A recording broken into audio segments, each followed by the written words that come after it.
if you just wake me up at any time of the night and ask me, Linda, would you go back to Uganda now? My answer is a big, fat, gigantic yes. Sometimes it takes the one that takes away my pain. Sometimes the worry goes and I see hesitation. And everyone is trying. Hello everyone and welcome back to Linda Tinah TV. If it's not your first time here, if it is your first time, hello there.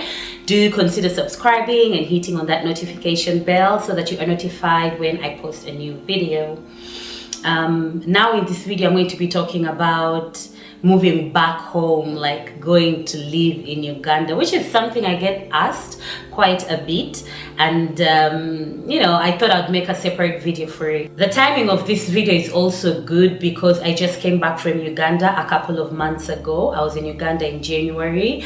The vlogs are on the channel, so go and have a look at those. I didn't vlog that much because, you know, I was spending time with my family and friends, but yeah, if you want to check that out, you can, you know, scroll through the channel and you'll find the links also in the description box. But anyway, it's a good time because I got to see how Uganda is right now, you know, because Uganda is always changing. Like, it's always changing. You leave Uganda for 1 year, you go back and everything has changed, both in the positive and in the negative way. And so when people ask me if I would move back to Uganda, I feel like I would move back to the Uganda that I lived in 10 years ago. And then parts of me are like, no, maybe I would move back to the Uganda now that, you know, has upgraded also a few things. There's development in infrastructure and things here and there. But I don't have one answer for it, and I'll explain. So I've lived in Italy for 10 years. I have created a family here. I have created a home here, and I've gotten used to so many things. I have also unlearned so many things from back home and also adjusted a few things to get into this culture that I am now fitting in, you understand? And so going back home, in some areas, I actually get a reverse culture shock. Like, I go back home and in some areas, I feel like I don't belong anymore in the way some things are being done. I feel like I don't relate to those things anymore. And so this is one of the reasons why going back would be really difficult.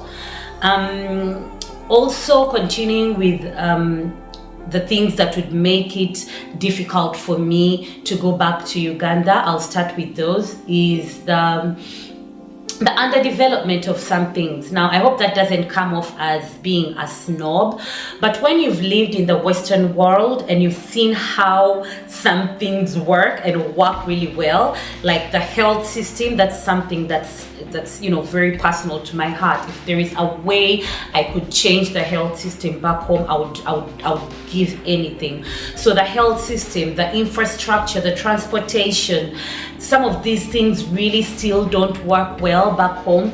One, because of the corruption. Two, because there are no finances, you know, to, you know, upgrade some of these things. And so that bothers me. Even little things like the internet. For me to be at home and I cannot connect to the internet, I work online as well. So if I can't do that, it makes, you know, life a bit harder.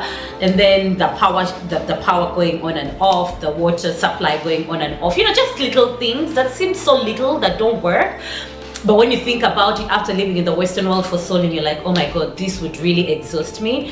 But on top of my list is the health system. It worries me to know that people die, people lose their lives, not because it was the right time for them to die. I don't know that, you know, there's a higher power for that. But I believe that sometimes some lives could have been saved if we had a better health system. So that makes it a big decision for me to ever go and live back home. This time when I went back home, I also realized that, oh my God, the inflation is crazy over there. Like, when you compare the shilling to the dollar to the euro, it's crazy. The prices of things have tripled, you know, like it's amazing how in 3 years so much has changed. The cost of living is so high compared to the salaries that people are making, and that also creates a lot of crime and corruption because people are trying to survive in any way they know how. And this is a big problem we have back home, you know. Everyone is trying to survive in any way they can, so they'll try to cheat you, they'll try to steal from you, they'll try to con you. The corruption in the government is like crazy, and I know there's corruption out here as well, but when there's a lot of scramble for the little resources that are there, it becomes even worse.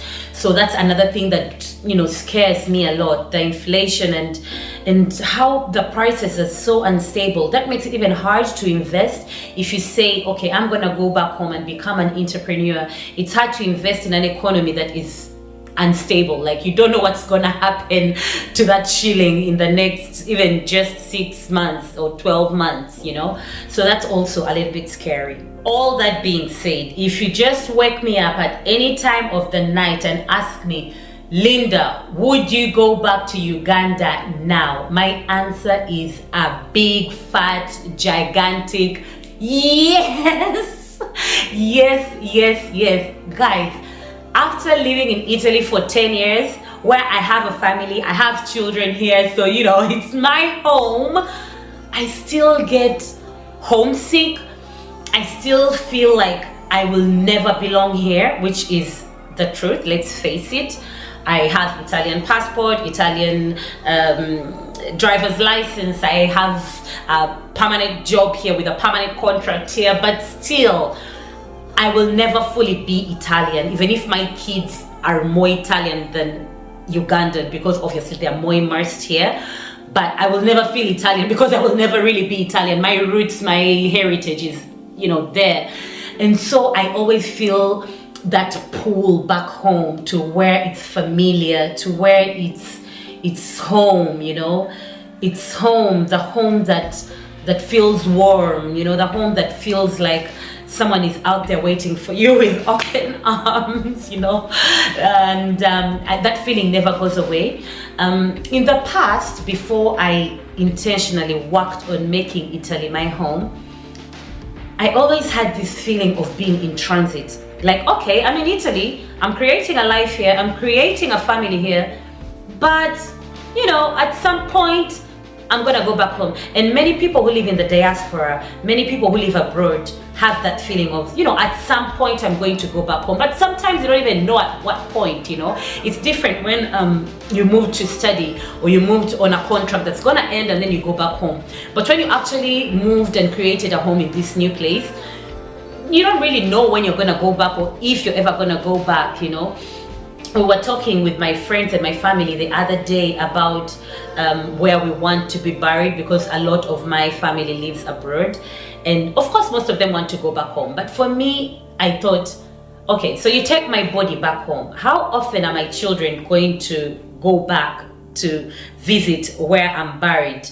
Or will they have the, you know, the possibility to do it, you know, the resources to do it? Will they have the time to do it? Will they feel the push to do it when I'm so far away? And then I thought, you know what, guys, just bury me here in Italy, you know, because, you know, in our culture, it's important that you're buried on those grounds, on your father's grounds. But, you know, this is just to tell you that going back home, even if it means going back dead, scary to talk about these things, but even if it means going back in that way, I don't know if that's what's in the cards for me anymore. But yeah, I still have that feeling of that is where I belong, that is where I will forever feel at home.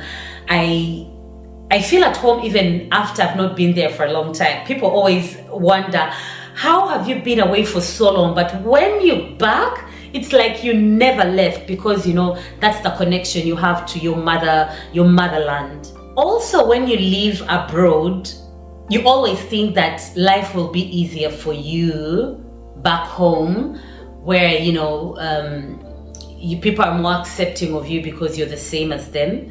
and also, you know, you're more familiar with things. Sometimes it's so hard to navigate things here, especially as a person of color. So you're a black woman living in a white land.